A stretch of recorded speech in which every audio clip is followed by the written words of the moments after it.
Morning, everyone. We're here at Fielding Estate Winery in Beamsville Bench of Niagara, and we have with us today Richie Roberts, who's winemaker at Fielding. I'm just going to ask him a few questions about what's happening in the vineyard at this time of the year.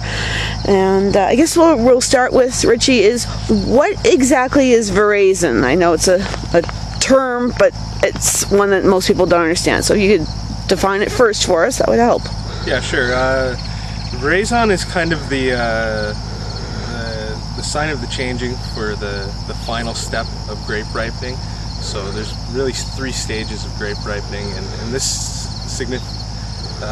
significant event, which is Veraison, is the final entry into that last period of grape ripening.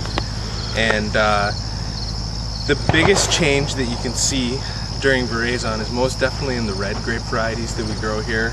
You can see in the Merlot that we're in right now, the grapes have changed, and that's one of the ways you can tell that the vines have gone through Veraison. For the red grape varieties, the anthocyanins that are formed in there create the color that you see in the berry. And it happens fairly quickly, and it happens at all different times, depending on which grape variety it is. That's just one of the changes that happens.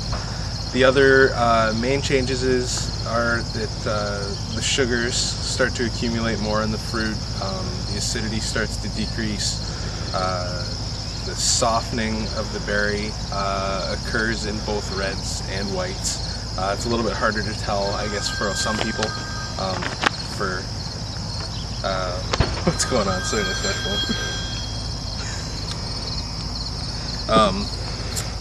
Yeah, so it's a little bit harder for you to tell on white grape varieties, but the main differences are the softening of the berry and the accumulation of the sugars, for sure, to the last stage of grape ripening.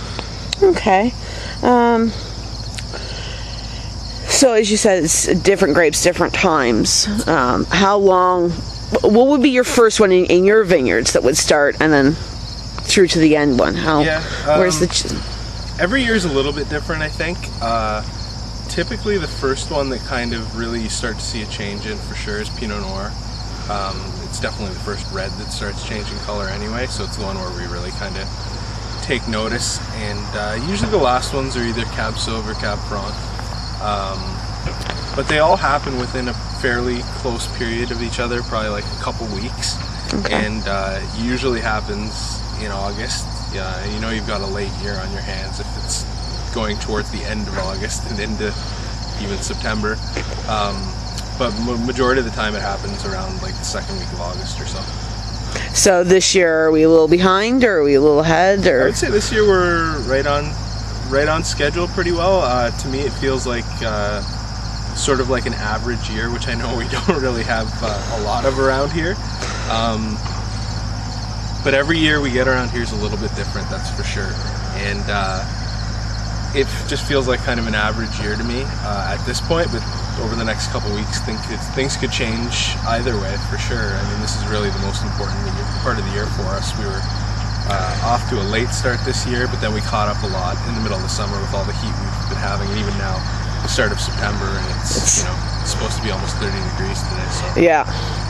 Yeah, I know that my mother-in-law actually said, might have to put the air conditioning on today, so kind of odd to do that in September, but we won't complain either. When Veraison starts, what are you doing in the vineyard at that point? Or are you doing stuff before and after that, and it's all just part of it? A lot of the stuff we're doing in the vineyard is really before Veraison. While the canopy's actively growing, what's going on is we're shoot positioning the canopy upward. We're pulling leaves around the fruit. We're dropping some of the fruit on the ground, and we usually try to get that done in advance of the Veraison, and most of the time we do. Okay. The thinning at the period of Veraison, there's not really a lot we're doing at that point. We go back through and do another leaf pull to make sure all the leaves are off around the fruiting zone. That's really it between that point and harvest. We might have to do some sprays and things like that. Right. But other than that, that's really pretty much it. Okay. We've heard there's that loud bang going off every Yeah. a couple of minutes or whatever. What exactly is that? So that's our bird protection in this vineyard. We use a couple different ways to scare birds away. One of them is the bird bangers that you hear going off in the background.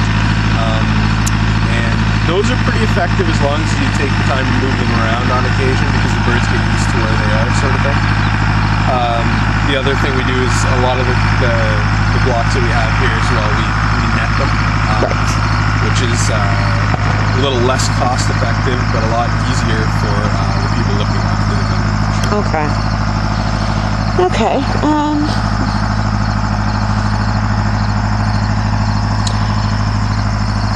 One final question, basically, year to year, like each year brings different things to a vineyard, so does it throw off when exactly Veraison is going to happen? The entire life cycle of a vine, really. I mean, yeah. How does that affect it? For sure. Well, pretty much anything that happens in terms of weather or precipitation definitely changes when things happen in the vineyard. So it's pretty hard for us to say, Veraison's probably going to happen exactly this date or this week.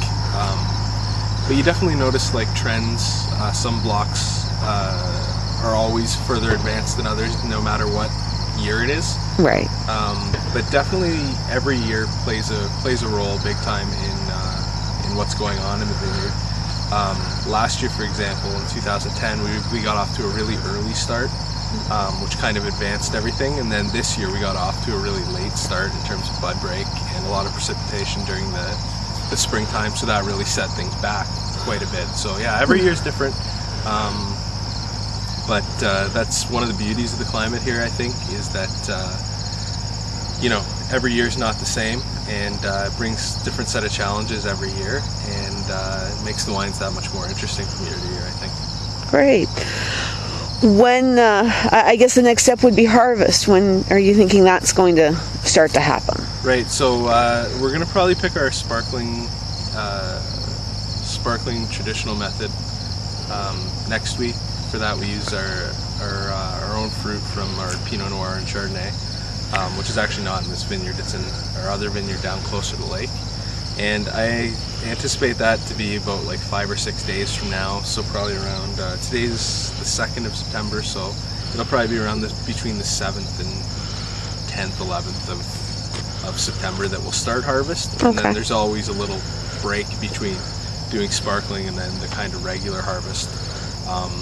So usually about a week or two after that we'll start back up again. Okay. So by end of September, you're definitely going to be in full swing of harvesting everything. And this year I would say by the end of September we will be. Last year we were done all our white grape varieties by the end of September, which shows how advanced last year was, whereas the couple years before that we had barely made a dent into it by the end of September. So this year we'll have a good chunk off, I think, by the end of September. Great. How many acres do you have to harvest?